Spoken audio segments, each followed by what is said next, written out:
Update 1. Caught FaceTiming my husband's coworker. I saw the love in his eyes turn to betrayal. Now he's talking divorce, and I'm left questioning. Have I destroyed my family, or was this marriage doomed from the start? This house, not me. You don't even take yourself seriously. I wanted to argue to tell him he was wrong, but deep down I knew he wasn't. I've always been impulsive, the kind of person who does what feels good in the moment without thinking about the consequences. It's just who I am, but hearing him say it out loud like it was some fatal flaw made me feel small. I'm trying, Greg, I said finally, my voice barely above a whisper. I'm trying to be a good wife. He let out a dry laugh.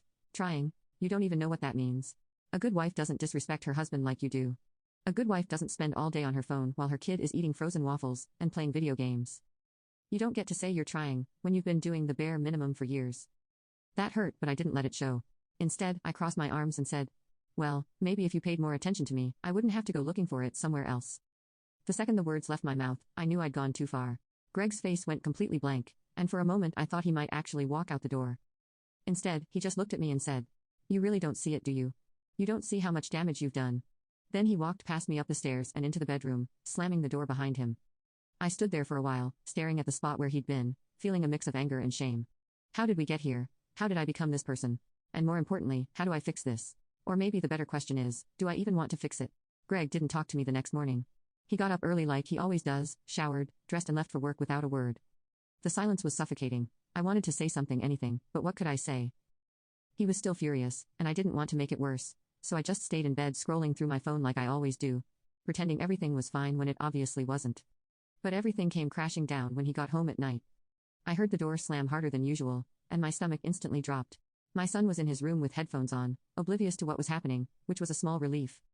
I was sitting on the couch half-heartedly watching TV when Greg walked in and stood in front of me, arms crossed. His face a mix of anger and something else.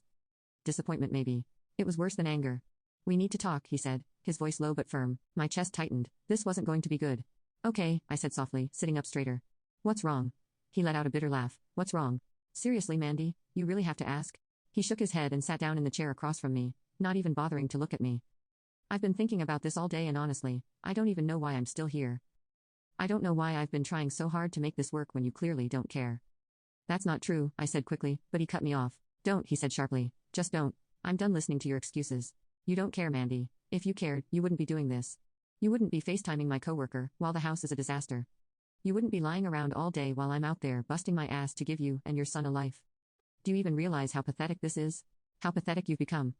His words hit me like a slap to the face. Pathetic. That one stung the most because deep down I knew he was right. I wasn't proud of who I'd been. I wasn't proud of the choices I'd made. But hearing him say it out loud so bluntly made it impossible to ignore. I'm trying, I said weakly, tears welling up in my eyes.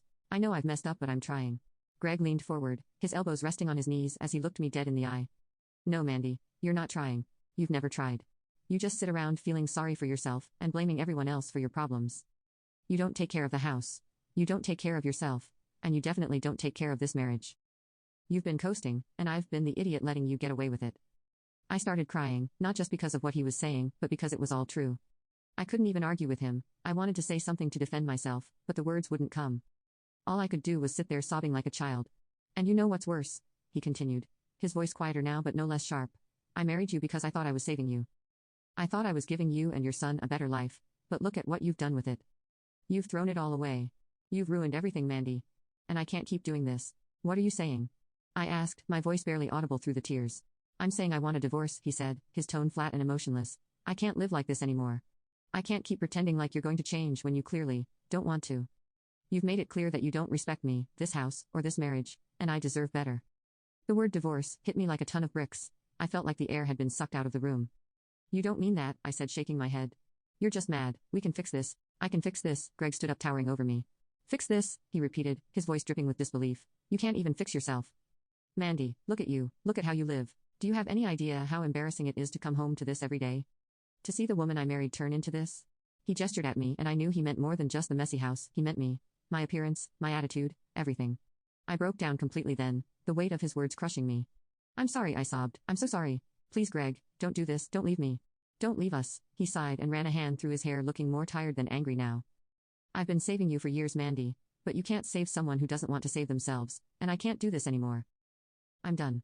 He walked away after that, leaving me alone on the couch, crying harder than I ever had in my life. I thought about everything he'd said, and for the first time I couldn't blame him. He was right about everything. I'd let myself go, I'd let the house go, I'd let our marriage go, and now I was losing him because of it. But the worst part wasn't losing Greg, it was realizing what this meant for my son. Greg had been the only stable thing in our lives. He'd taken us in when I had nothing. When I was struggling to make ends meet as a single mom, he gave us a home, a family, a future, and now because of my mistakes it was all over. I'd ruined everything.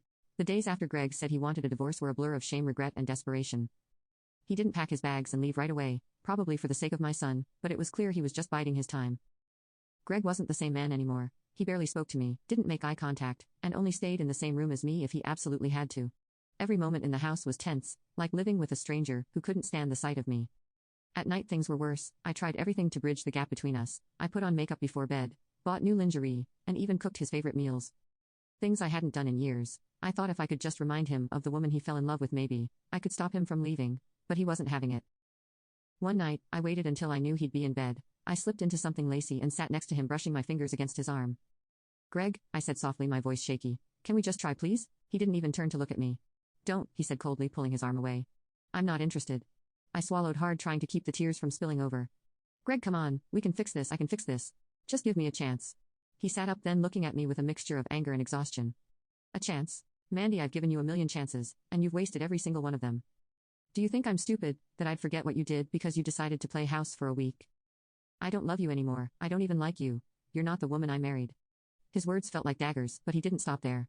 "You can't fix this, Mandy, you can't fix us, 'cause you broke something that can't be put back together, and you didn't just hurt me, you embarrassed me.